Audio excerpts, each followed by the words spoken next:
Welcome into another edition of Starvey Sundays alongside Joe Bulovas. I'm Billy Derrick, and we're here for week 2 reaction. Vanderbilt and Virginia Tech. The Commodores get a win, Joe, 44-20 in Blacksburg. They go into Lane Stadium and get a really impressive win over a Virginia Tech team that we talked about last week that was going to be ready to play.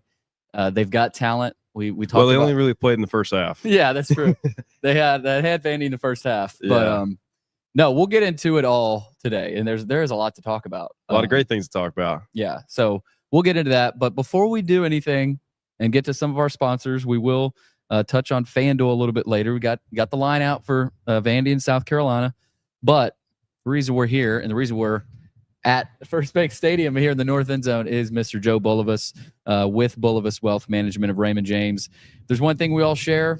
That our lives are all unique. At Raymond James, they believe that's worth celebrating. A lot like last night's win for the Commodores, because financial planning isn't just about numbers and figures. It's about creating the life that you envision. So whether you're building a future or preparing for retirement, a Raymond James financial advisor, specifically Joe over here, can guide you each step of the way, all while following a plan that's uniquely yours. Joe's number, 615-645-6742. Raymond James and Associates, member New York Stock Exchange, SIPC. Joe, we talk about that plan, following a plan that's uniquely yours. Retirement plans are important, but that's something not everybody usually thinks about, right? Yeah, well, that's obviously a significant part of the financial plan is your true retirement vehicles to get you where you need to be. And we were talking about it earlier of a study that we actually we dove into a little bit, and it turns out about half of Americans, working Americans, are either very far behind in their retirement savings or they have zero retirement savings at all. And actually 20% of Americans over 50 years old have zero retirement savings. Just to kind of think about that, it's mind-boggling. Yeah. So, but that doesn't have to be the case, right? So most of the, and honestly, I do have this conversation with several people every so often, and it's a shame because they felt like they were on their own. That's not the way it should be, and that doesn't have to be the case. And I want to make sure everybody out there is taken care of and in the best position of going forward. Doing it by yourself, you're left with a lot of questions. That's where we come in. That's where I come in, my team. Our job is to put our clients in the best position possible now and down the road so that you can navigate with confidence every step of the way. That's good stuff right there. Well, it's factual stuff, man, and it really hits home. Yeah. It's true. It affects everybody. I know, talking about finances can be a touchy subject, but it doesn't have to be. It's all about putting people in the right position now, down the road, and doing things the right way. Well, if you want more info on Bulovas Wealth Management of Raymond James here with Joe Bulovas, log on to raymondjames.com, and you'll find it, Bulovas Wealth Management there. It's a really nice website, actually. Every now and then I'll go back to it and look at it. I'm like, this is really nice. Well, I got a few says of how the layout was going to look, but obviously the website's important. It's easy to navigate. You can find all my contact information there. A lot of investing resources and stuff like that, from retirement planning to estate planning, you name it. We've got all the resources there for you. Even if you're just looking for some financial reports and some market outlooks, we've got that for you as well. So any way we can help, we are all ears. Well, and you're also helping us break down Vanderbilt football, and we've got another game to break down, and probably one of the more exciting games we'll be breaking down all season. I mean, who knows? There could be, there will be. We know there'll be more wins down the road, but just the way it happened, the way Vanderbilt went out there in the second half. That look, to start the game, it was ugly. I mean, you had penalties. Yeah, they started off slow. Yeah, you had penalties galore, but just your initial reaction after watching the game, it was up and down. Yeah, but they got it done, and that style of win, to be down 10 at the half, win by 24, put up 44 points, impressive. Hasn't happened a whole lot. Well, first of all, I got a little bit of beef with the ACC network, man. So we had to wait until, and I didn't have the ESPN app, so I had to wait till the Clemson and Troy game, that absolute thriller, got done before I could catch Vandy. And me and a handful of guys that I play with here at Vanderbilt, we were huddled around some iPhones that had the ESPN Plus app or whatnot to get it going. So we got to figure out a better way to watch that, not just having on the ACC network as the only place. The first 10 minutes wasn't on ACC. See, network, I try to convince everybody to come hang out with me at Joe's place because I got YouTube TV. Poor man's TV to get all the channels, but they had it, and I was like, guys, let's why don't we just go hang over here? But I got vetoed on that. And but it was really impressive to watch that game, man. It shows just how good Vandy can be when they want to be and when they're firing on all cylinders. I've kind of said that the whole time about this team. Even when you start off sluggish and things aren't really cracking your way the first half, they come out swinging in the second half. And it's not like Virginia Tech just laid down and just kind of coasted with the lead. No, they came out swinging too. But Vandy's got 11 guys 10 toes down every single play with their hair on fire. And it's really fun to watch. They just – Coach Lee always preaches that the mindset of head body like a boxer. And that couldn't have been more evident than what we saw in the second half there. Yeah, I mean, you talk about that. Clark mentioned it after the game, talking about he was asked about the run game, like what contributed to the success in the running game in the second half, and he I think he threw in a head body reference there, but that's an original one. I love it, but he also talked about how a lot of times the running game, it's not glamorous, right? It's you'll pick up your 3-yard gains, your 5-yard gains in the first half, but a lot of those are turning into 20 and 30-yard gains, and they did in the second half, and they were puncturing the defense, a lot easier in the second half. I mean, the first half, I'm not saying the offensive line played poorly, but the second half they turned it on. Like, this is a play Jordan White specifically. I think it was the MK Young run, the 62-yarder. Yeah. Cleared a Mack truck, for, pathway. Like, there were some plays in that running game, Joe, where this offensive line showed what they could do, and where you notice it. Like, a lot of times in those run plays, I've been telling you, we got a talented O-line, and we got physical, selfless guys that were going to go lay their bodies out on the line to get an extra block to make sure that run springs free. And those 2, 3, 4-yard gains, they're nothing fun to watch, but that 64-yard breaking free run that they finally, on the 100th blow, they break it free. That's what it's all about. It is just making it happen. And it's never going to happen every time, but it was really fun to watch. Guys just keep sawing away, keep their head down. And I tell you what, that defense is probably as sound as I've ever seen it. I mean, in the second half, they made their adjustments and just completely shut out Virginia Tech, obviously. I mean, what was it, like 34 to nothing in the second half? Yeah, I like that. I like that the matchup there, man. With that end, the way that it ends with 34 to nothing, which I didn't even notice. I mean, I didn't notice it too until you showed me before the show. But it just shows you how complete this team can be from an offense, defense, and special teams perspective when things are really rocking and rolling. And like 34-point run in one half. That's impressive. Yeah, that's really impressive. Yeah, and it wasn't just the offense. It wasn't just a few big plays. Like you said, it was you had Corday sitting there, had a sack in there. Nick Rinaldi had a sack late. Yeah. Credit to Steve Gregory, because I thought he really dialed some things up late. He did. CJ Hurd came off the edge on a sack. Yeah.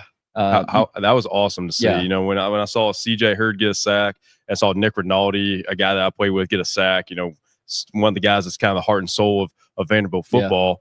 Don't want to get in a fight with that guy. He's transformed his body from when I saw him come in at Vandy. Now he's a freak of nature, but he's done a hell of a job for himself. Somebody I was watching the game with, he watches Vandy every now and then, but he's like, who's number 24? Yeah.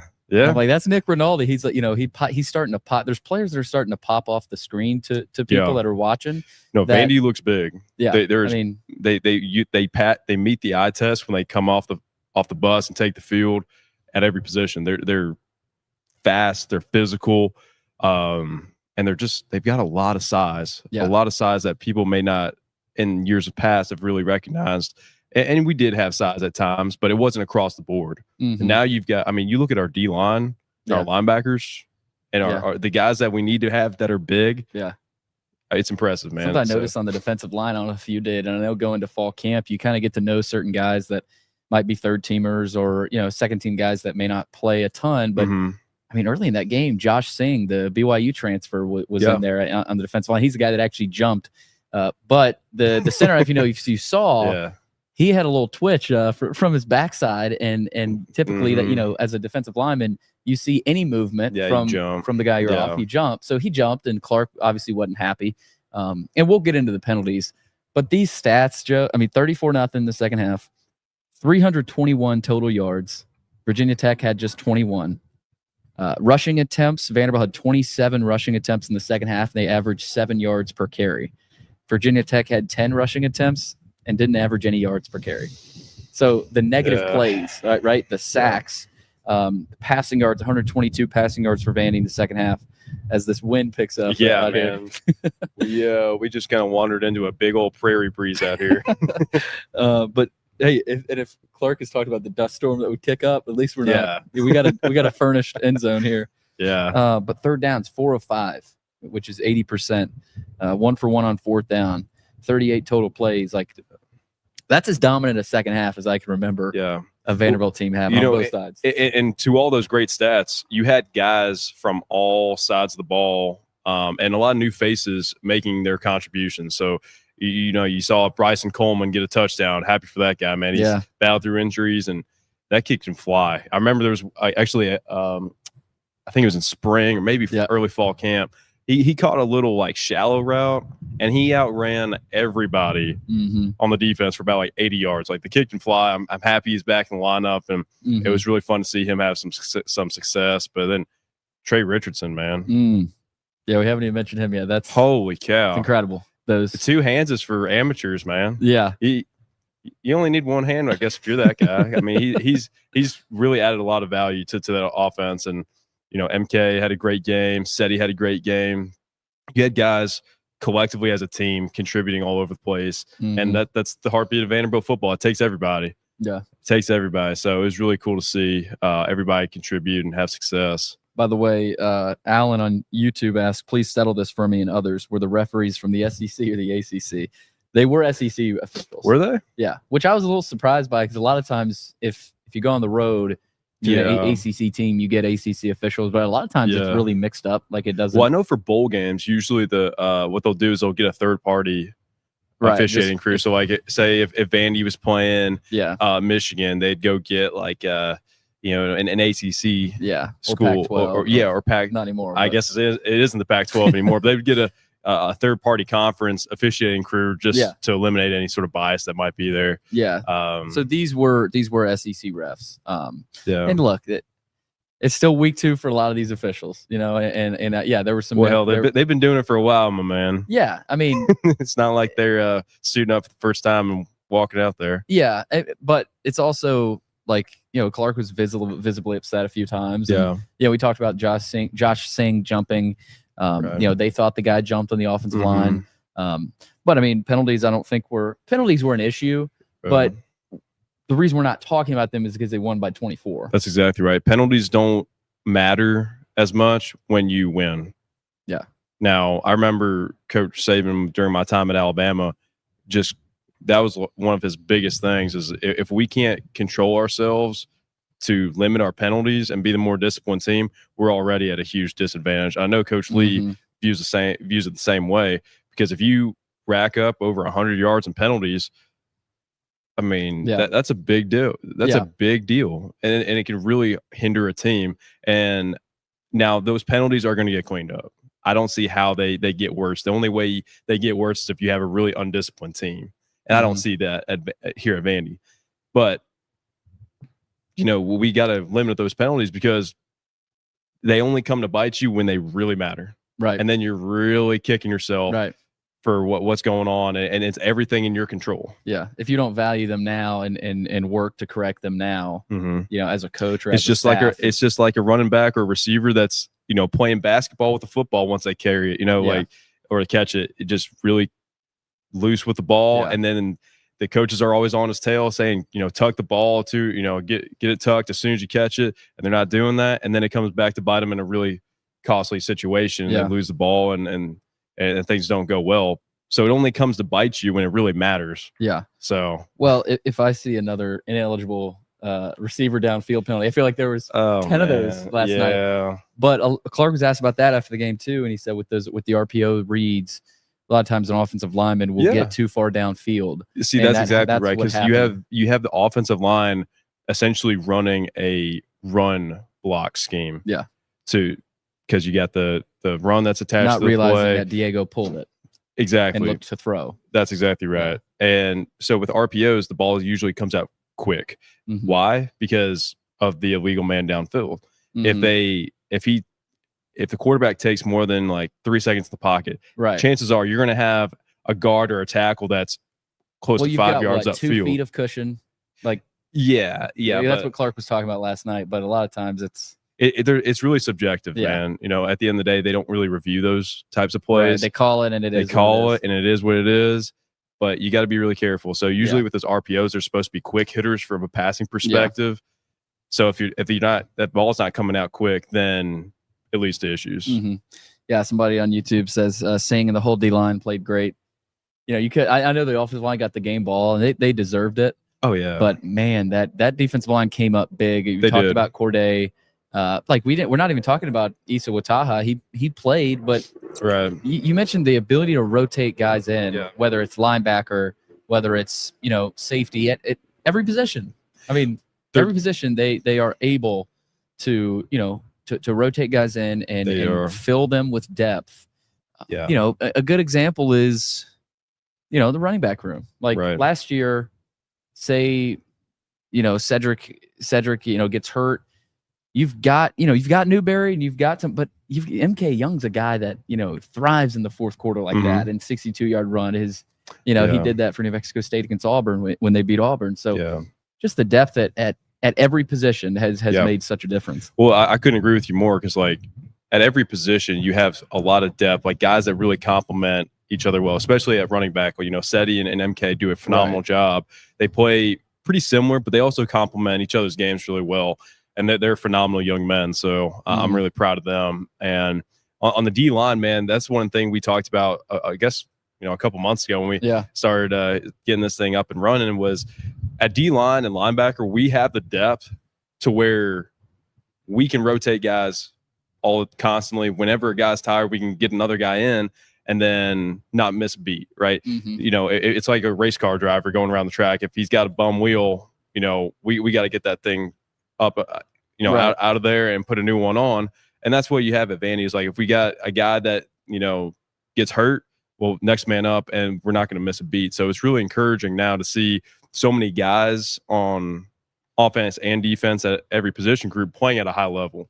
So I think you were able to see just how well guys can play in the second half. Yeah. Like collectively, obviously offense, defense, really proud of the secondary.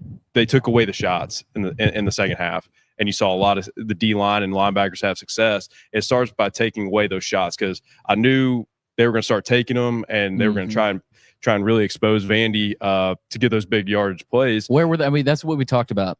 That was nowhere to be seen. Nowhere to be seen. So they took that away, which allowed for the linebackers and the D-line guys to have a lot of success in the second half. Well, and you knew, like, if you're Clark Lee and Steve Gregory, you knew they need time for those throws to develop downfield. Well, what do? They bring pressure. I mean, Gregory, and when you got some studs bringing pressure with a 3 or 4 man, pass rush, that helps a lot too. You ain't got to sit in the house to get to the quarterback. Yeah. What's interesting, Joe, is when they were down 20-10 at half, that was because a couple of turnovers. If you're really being honest with yourself, you had the Pavia interception. There was a penalty on that play as well. We talked earlier about that turnover, and Pavia kind of turned the wrong. I don't know if he turned the wrong way, but it was kind of miscombobulated from the beginning. It didn't look smooth. Yeah. And so that kind of set it off a little bit, and then the interception is basically a punt, but they did score off that. So that's a point off turnover, kind of a basketball term. Right. And then, you had the Cedric Alexander fumble, which I don't know the last time he fumbled. I was thinking about that. I was like, that's the turnover margin. I believe I saw the stats last year. We only turned the ball over 7 times. Yeah. And we turned it over twice last night. Mm-hmm. It was only twice. Yeah. Coach Lee's going to have some words about that. I don't think any coach is happy with turnovers, but especially when you put the ball on the ground, that's something that kind of gets the coaches tickled a little bit more than throwing an interception, taking a shot. But man, I think I expect that to be taken care of, addressed. And honestly, these players, like, you know, if guys that fumbled, like, they take it personally. They make it a personal vendetta to not let that happen again. So I'm excited for these guys to come out swinging against South Carolina. I know they probably already watched film today. They're going through their stretch and stride or lifts today, getting, you know, revamped, ready to go for South Carolina, because that game's in the past. They're going to review it. They're going to be taking notes and ready to get on the Gamecocks, man, because that's going to be a great game. That's going to be fun. It's going to be a good test for Vandy. I mean, Vandy's always up to the test. There's not a game I'm going to pull it or take against them, because my money's on Vandy, the way they're playing and how they play the game and who they are. I couldn't be more excited for them, man. What's crazy is, you said that word, big game again. It's like Vandy's going to be in a lot of those this year, and then again, I keep I keep going, but it is. I keep going back to, as a Vanderbilt person, like growing up in Nashville, like Vanderbilt, like a big game for Vanderbilt happened 2, maybe 3 times a year, maybe 4, right? On a good season, even in Franklin when they're 8-4. But now with Pavia and with the way this staff coaches and the way this team plays, Vanderbilt is big. Every game is big, and Vanderbilt has sort of that newfound respect from, like, the South Carolina fan base is going to be ready. Virginia Tech, we saw, enter Sandman and how ready they were. LSU, when they come in here, like that, they're not going to be walking in here, expecting to dominate Vanderbilt. Like those days are over. I think there's a lot of unknowns about a lot of teams right now. LSU struggled against Louisiana Tech. Yeah. South Carolina against South Carolina State. That's exactly right. Yes. And South Carolina barely beat Virginia Tech or played a close game with them. Yeah. And we beat them by 24. We put a belt to them in the second half. I'll say that. But there's a lot of teams out there that with a lot of question marks. I think there's a lot of teams too that have a lot of hype where the film doesn't match up. I say that to say every game is going to be a big one for Vandy, because you got a really, honestly, it's an exciting road schedule this year. You do for them. Yeah, it's awesome. I mean, you're playing at Texas, Bama, South Carolina, Virginia Tech. It's a all-star lineup for a competitor. And like this team, you got 11 guys on each side of the ball ready to compete, and they're excited to go play at those places. So every week's going to be awesome. Yeah. And each week, I mean, the staff is showing them the line. Speaking of the line, Vanderbilt, and a 6.5-point underdog, according to FanDuel. So if you want to throw some on the Commodores, head on over to FanDuel and do that. That's what we've got. Or if you want to make some real money, come talk to me. We get you get the last word, the last laugh today. But that's the other thing, Joe. Like, Vanderbilt is still looked at as the underdog. Yeah. But I don't think it's a bad thing. I don't think it's a bad thing at all. I think it's. I mean, if I'm Clark, keep it coming, like 110%. And what we've talked about too is the recruiting side of things, and coaches bringing in and Barton are bringing in guys that have that chip on their shoulder, who are the underdog. They have something to prove, right? Every guy on this Vanderbilt team is in line with that. They came here for a reason, to build a program, to better themselves as a person, as a student, and as a player. But you've got a lot of great guys in this locker room that are up to the challenge each week, and I think that's one of the big things about Vandy and why it's attractive now is Coach Lee has proven that it can be exactly what he wanted it to be in his vision. And that's to be the best college football program in America. He's making a really strong case for that the past couple of years, and the way he coaches and what we have here now, it's really, really exciting. Yeah, we got a couple more comments. Alan says the biggest comeback in number of points turnaround since a Red Sanders team in the 1940s. That's unbelievable. Yeah, it's impressive. Adam also adds the compete level in this team is unreal. It's phenomenal, man. I'm so proud of the way that they continue to play through a lot of adversity, being down. They're never out of any game. Every game we played last year, we were right there in it, except for maybe South Carolina. That one got away from us a little bit. Yeah. But every single game that these guys play, do not count them out, no matter how far down they are. And to be honest, with the way that the offense is structured, it's not necessarily designed to be a come back from behind type of team, because it's control the clock, systematic drives, score touchdowns instead of field goals. But it's not necessarily designed to strike in an instant like some of these other West Coast style offenses.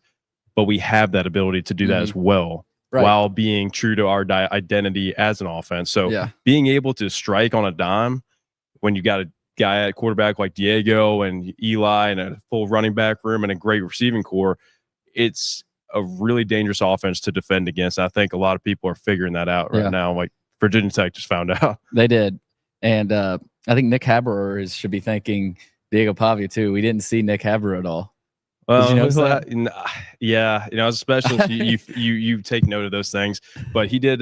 He's done a really nice job so far this season. So he'll have some extra fresh legs going into South Carolina. Yeah, he put something on Twitter, a video of the game last night at Inner Sandman, and the both teams running out.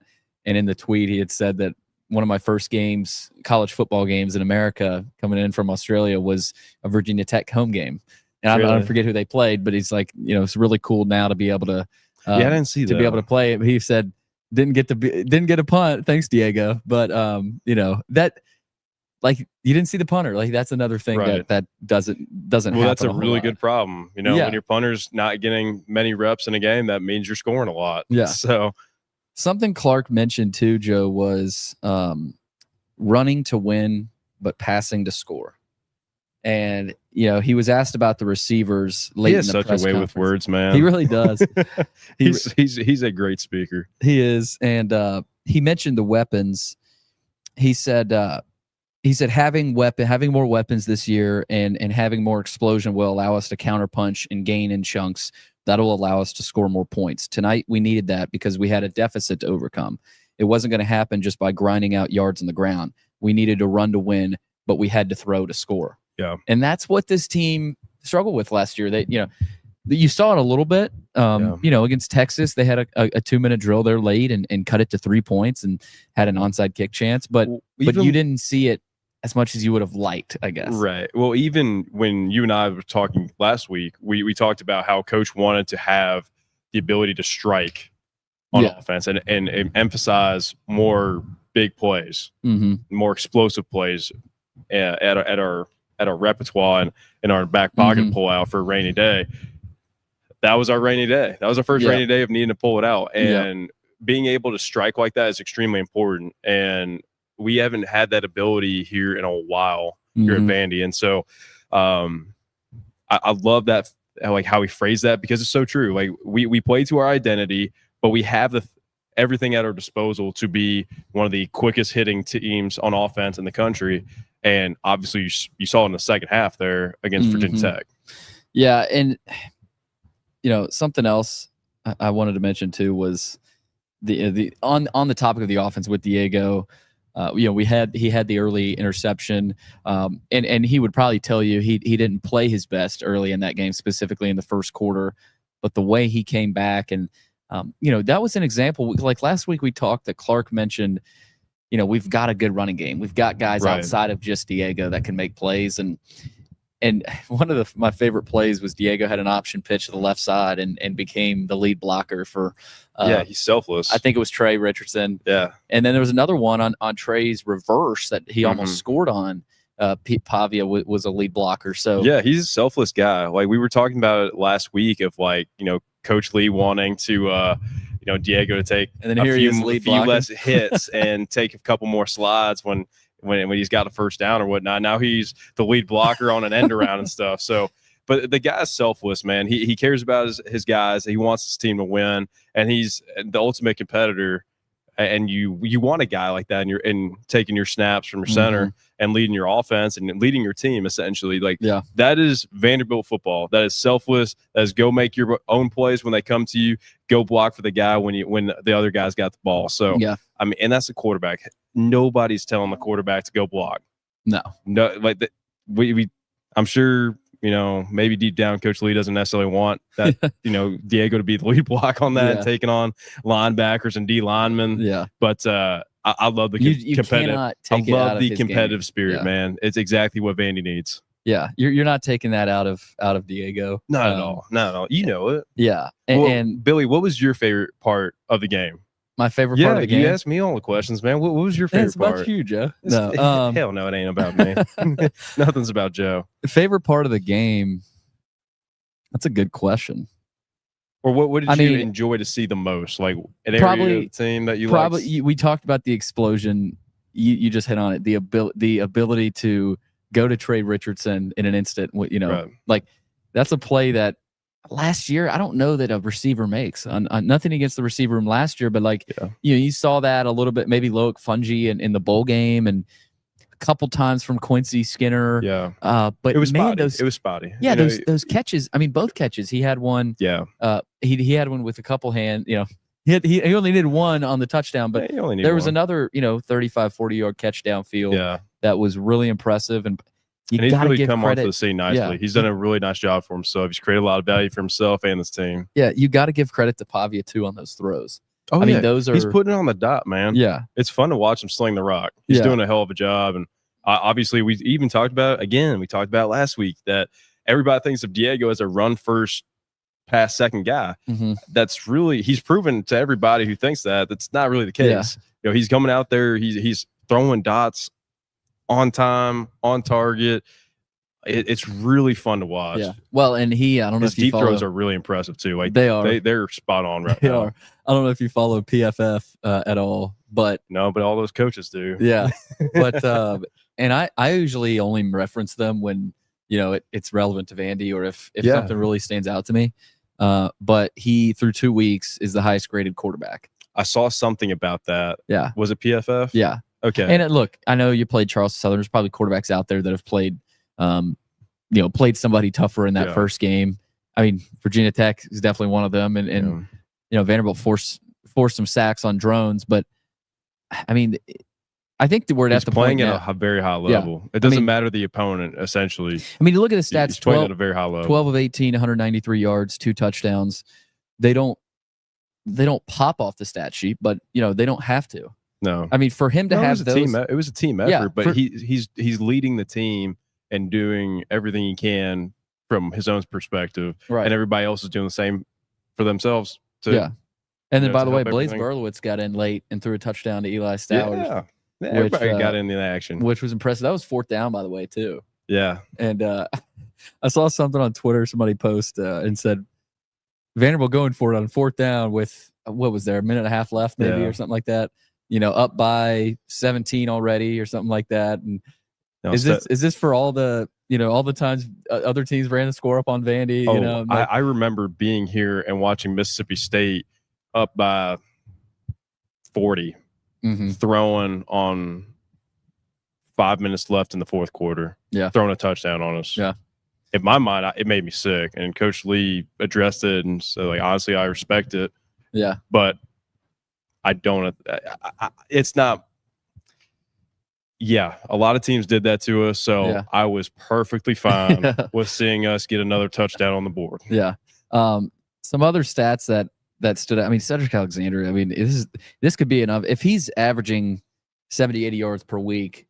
That's all you can ask for. I mean, like I was telling you before we got on, he looks different. He's moving different. He's really twitchy this year. Yeah. I remember him talking about trying to really cut down on his body fat and put on some more lean muscle. Not too much, but enough to where he felt really, really, really explosive. Yeah. And I remember this was probably around springtime, and hell, I remember we were in the weight room and we were chatting it up, and I was like, man, just don't. You'd be surprised, man. Just cut out the sugars, cut out the fried stuff. And you're going to be feeling like a lean, mean machine come, September 1. Yeah. And sure enough, here he is looking phenomenal.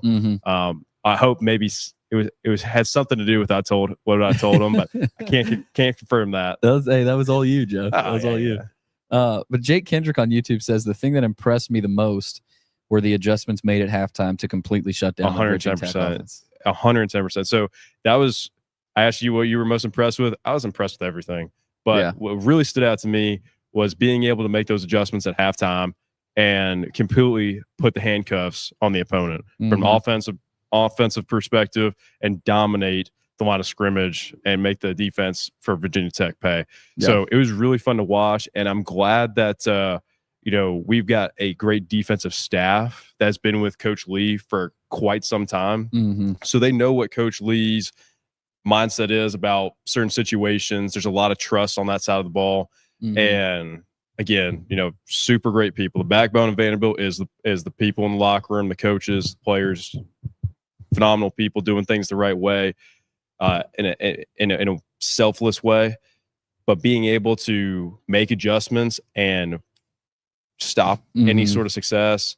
Now, obviously, teams are going to punch back, right? That is probably, there are going to be more competitive games in the second half than what we saw against Virginia Tech. But this was a great starting point for them of realizing, hey, if we do our job, all 11 guys with the right play call, we can be that darn good. Yeah.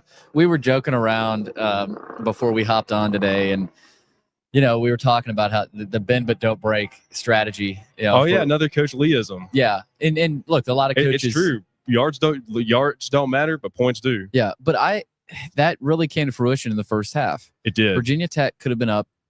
Who knows? I mean, they could have been up. It was 20 to 10. I mean, they could have been up 35. Yeah, they could have been up a lot more. Yeah, not up 35, but they could have had 35 points. I mean, yeah, we forced a lot of field goals. Yeah, and that's got what off the field without touchdowns being scored on us. And that's big because, as much as we think players don't look at the scoreboard and coaches can say, hey, don't worry about the scoreboard, obviously but that's hard. Like, essentially, you want to throw as a team, you want to have the mindset of throw the scoreboard out of the stadium. It doesn't matter. We're going to dominate the guy in front of us.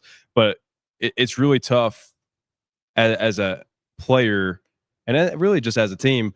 You're going to be conscious of the score, right? Yeah. And being able to be within striking distance, which Vandy was able to limit in the first half of, hey, we're very much still in it. We're not out of it by any means, shows the maturity of the coaches of batting down the hatches and having the right play calls, but also the players trusting that the other 10 guys are going to be where they're supposed to be and not going to break. We'll bend a little bit, but hey, yards don't matter, points do. They did a phenomenal job of sinking their toes in the ground and punching back when they needed to. So I'm proud of the way they played, man. And then in the second half, you saw that get put on steroids when they made their adjustments, were able to look at the film a little bit, and just really neutralize the VT offense. It was really fun.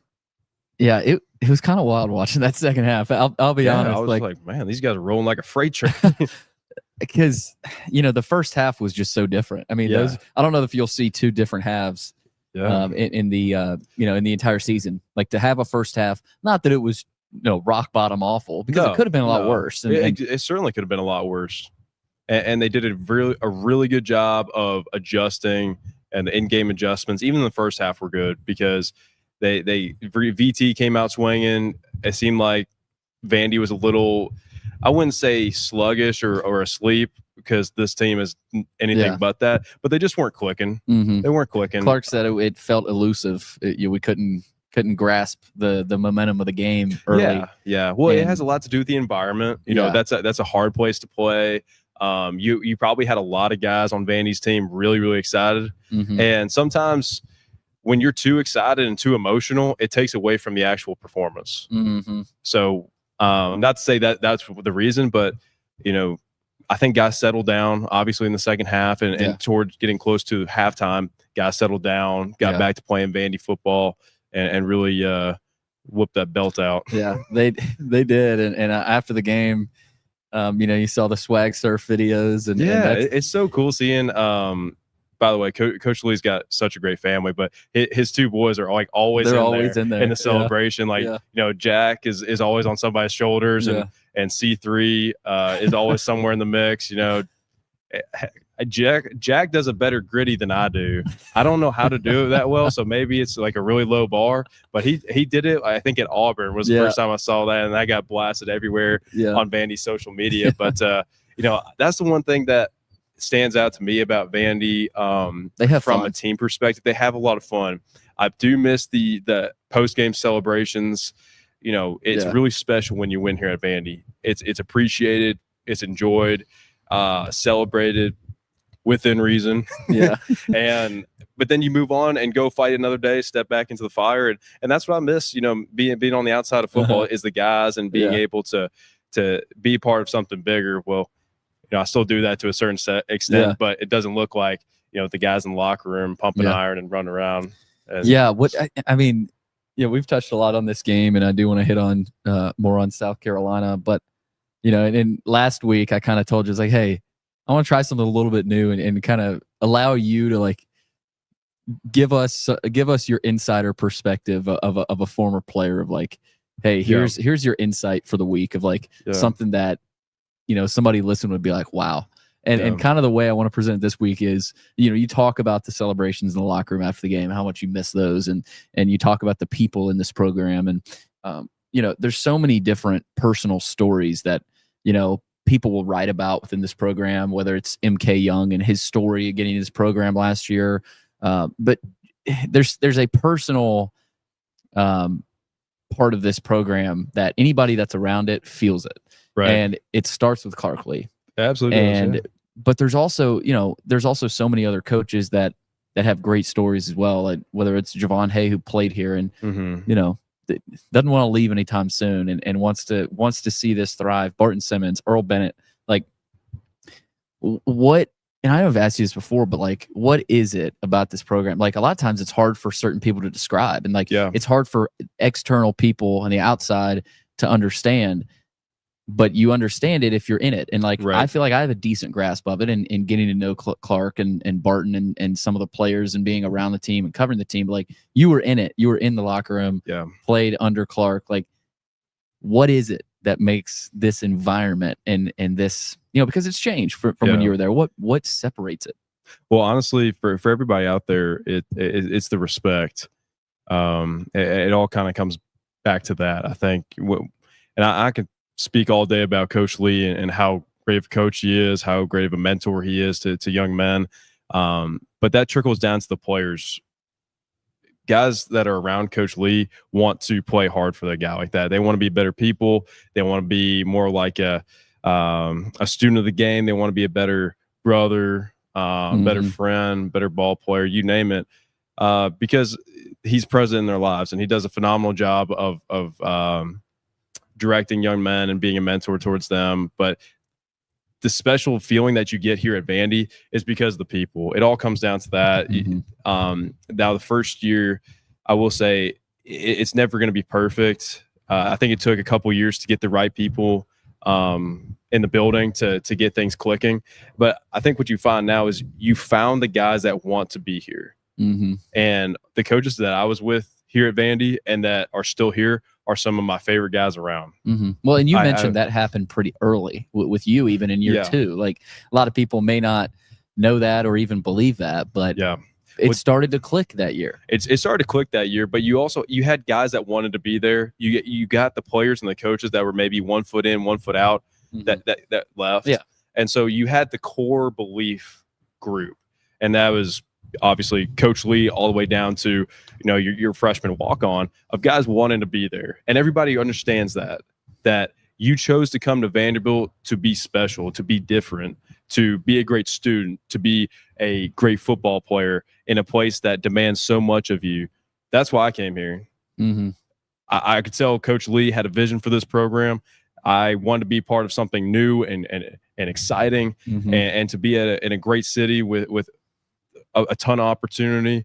But it was all about the people. I knew there was something about Coach Lee that I needed to be a part of, and being here at Vandy, I couldn't be more blessed to have won the Star V here, man. Yeah, the people. I hope that kind of that was good.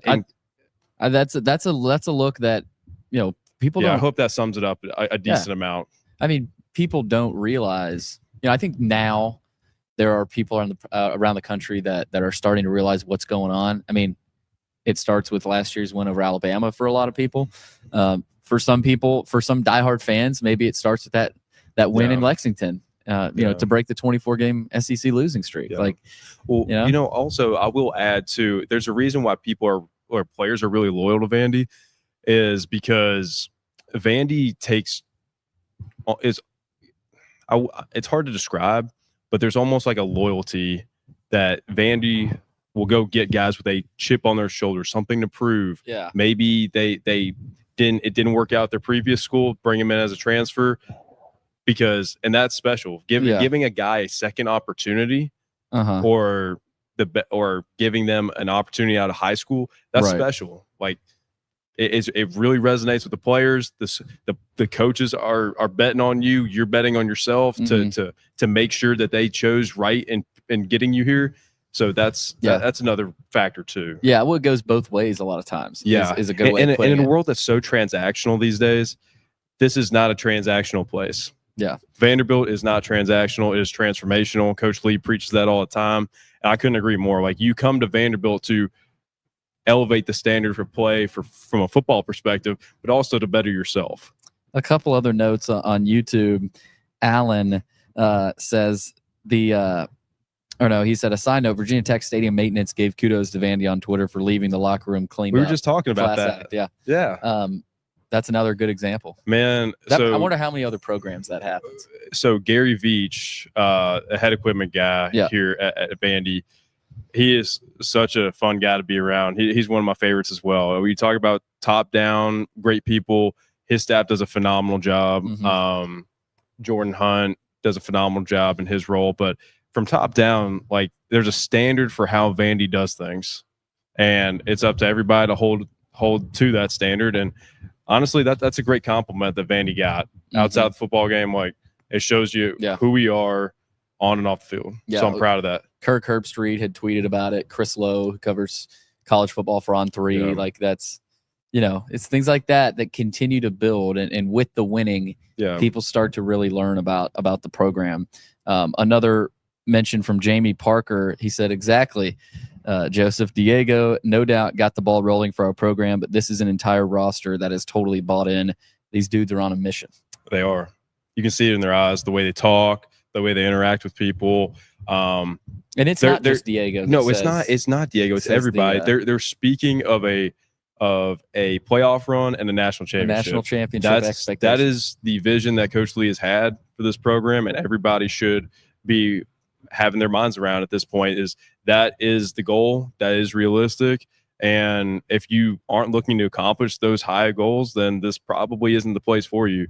Because if you're a Vandy fan, a lot of people are going to count Vanderbilt out. That does not matter on Saturdays when Vandy's playing whoever they're playing that week. You've got guys aligned on a mission, wanting to make that playoff and make a national championship run. And so, I mean, it's so cool to see the evolution of this program. I mean, every time I'm in the new stadium now, it's just incredible. Yeah, I'm proud to be a Commodore, but I'm really excited. But it takes everybody, and they're doing things the right way. They have their mind set on the right things, and I think that was so evident in the second half against Virginia Tech. It was really cool to see. And when you got a team that's that resilient, there's a lot in store and a lot out there for this team. Did you learn a lot about this team on Saturday, or was that something? Because I think for a lot of people, I thought so. I mean, the coach, like for the coaches, you never know until you get hit in the mouth. And the team did. Yeah, and they did, and we Were learned. you surprised? I mean, look, I picked a win. Like, I picked a 10-point win. I was telling you, but I was a little surprised by. I don't know if this is I don't know if I was surprised by Virginia Tech and their lack of. It's like offensively, they just didn't do anything in the second half, But first half, Drones was really impressive, and he's plowing over some guys. But what that tells me is that Vandy has control over the outcome. Yeah, they're able to neutralize what the other team is doing offensively and defensively. Yeah, even if the opponent was having success at one point. Right. So that's really encouraging. Yeah, and I mean, look, the saying "offense wins games, defense wins championships." If this team, telling you, the backbone of this defense or this team is the defense. Yeah. Well, if this team, and they're touting the playoff standard, that's the standard. Our goal is to win the national championship. Well, winning a championship, you got to have an elite defense. Oh yeah. There's a reason why the Big 12 teams don't do so hot in the playoffs, man. They've got no defense. I mean, this is not There's some great teams 12. out there, but this is you don't win a Big national 12. championship without a good defense. No, exactly. And this team has it. But Joe, we're about 50 minutes in. Want to touch a little bit on South Carolina? Yeah. So South Carolina is a 6.5 point favorite right now. Again, the line moved. Put your money on Vandy. The line moved last week from 3.5. We mentioned on Sunday to 1.5. It was 1.5. It got back out to 2.5. I think like before kickoff. That's the number I heard. Yeah. But it's a good team. It's a good team. Yeah. Every team you play is a good team from here on out. Again, you do play Utah State and Georgia State, but we saw what Georgia State did last year. Talented teams. Utah State, by the way, hung in there a little bit with A&M on Saturday. So and Bronco Mendenhall's a good coach, and Clark respects him a lot. But South Carolina, we saw Lenore Sellers a couple weeks ago against Virginia Tech.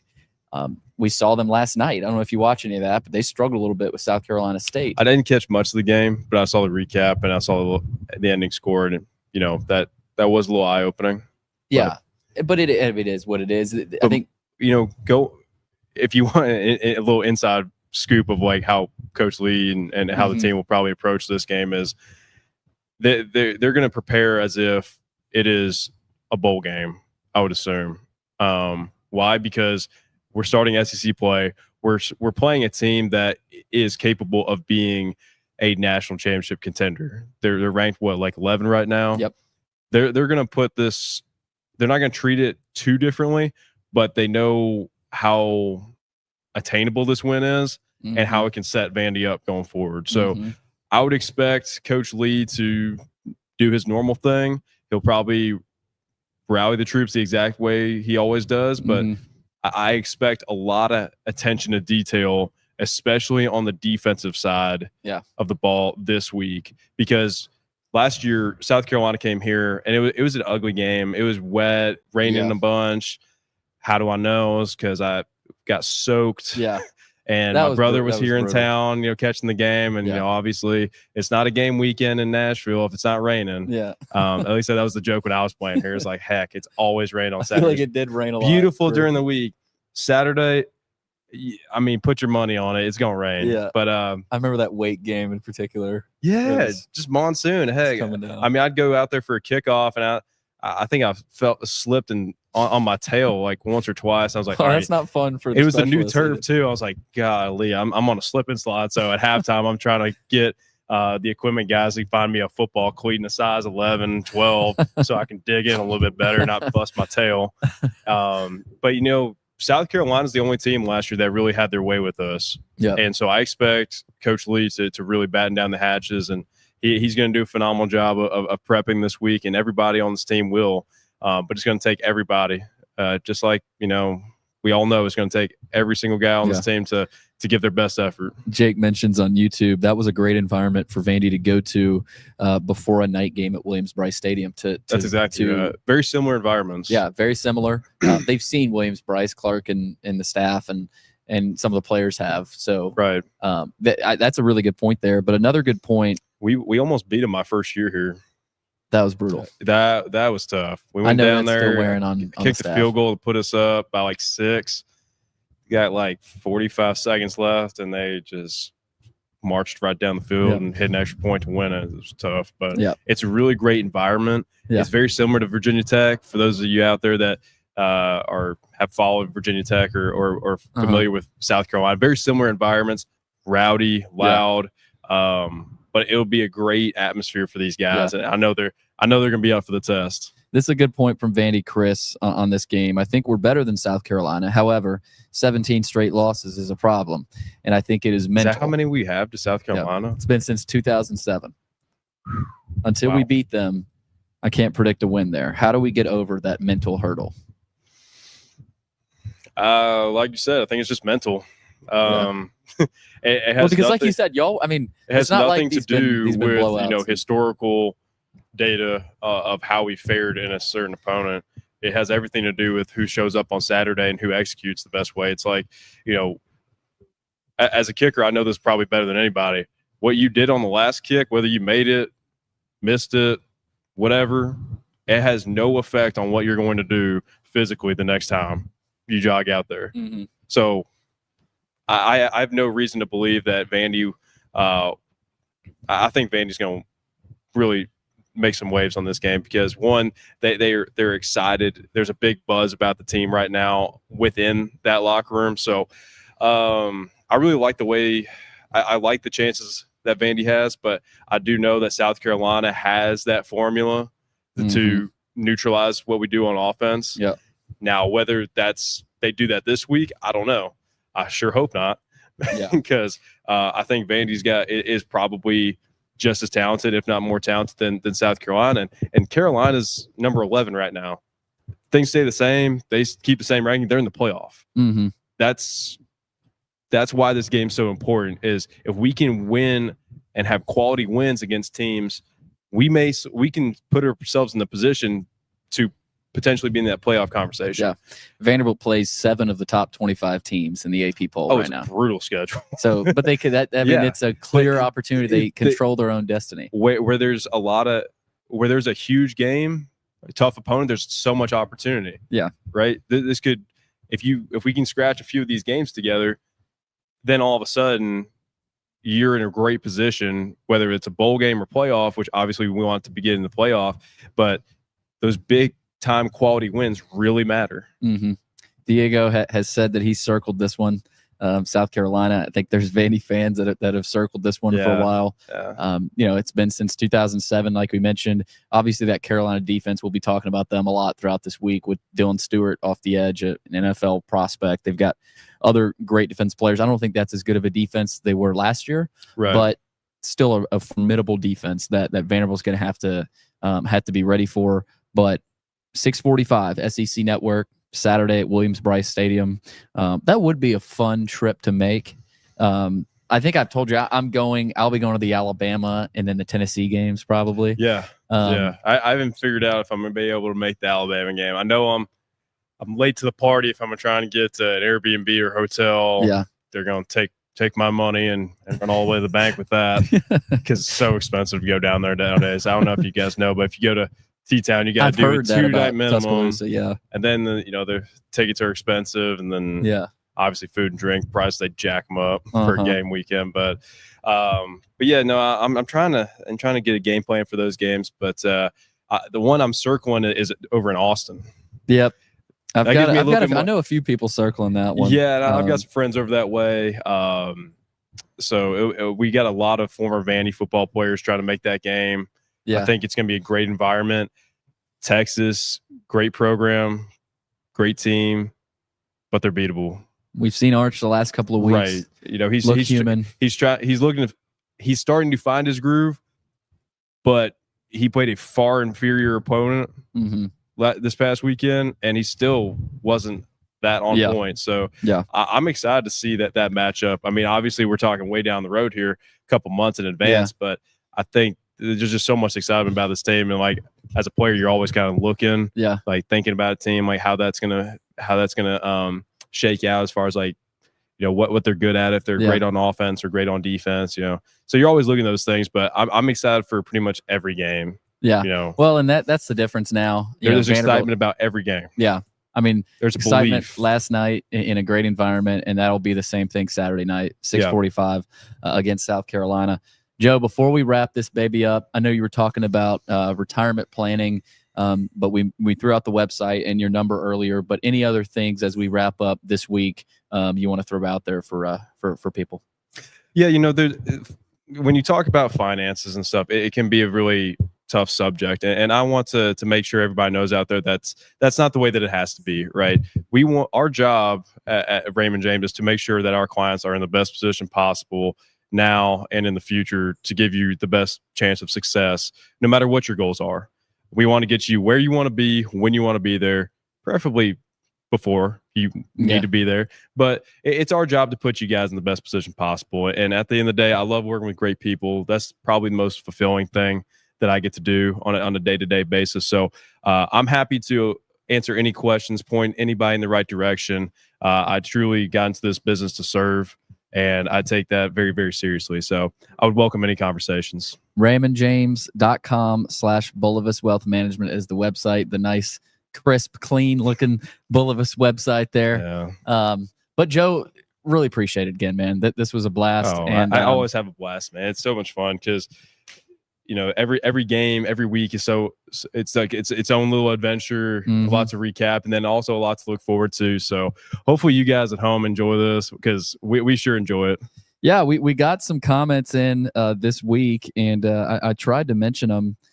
We had a few more roll in. Jake says, I can't wait to see you guys in Atlanta for the SEC championship game. Speak it into existence, man. Speak the language. And then, yeah, he had some good comments today. So again, we got up to, I think, 30, 35 live viewers. So, that's the deal here. Vandy keeps winning. The viewers come and that affects everything. But again, can't thank Joe enough for joining again this week. We'll be back next week to recap South Carolina and then preview. For some reason, I get this schedule mixed up.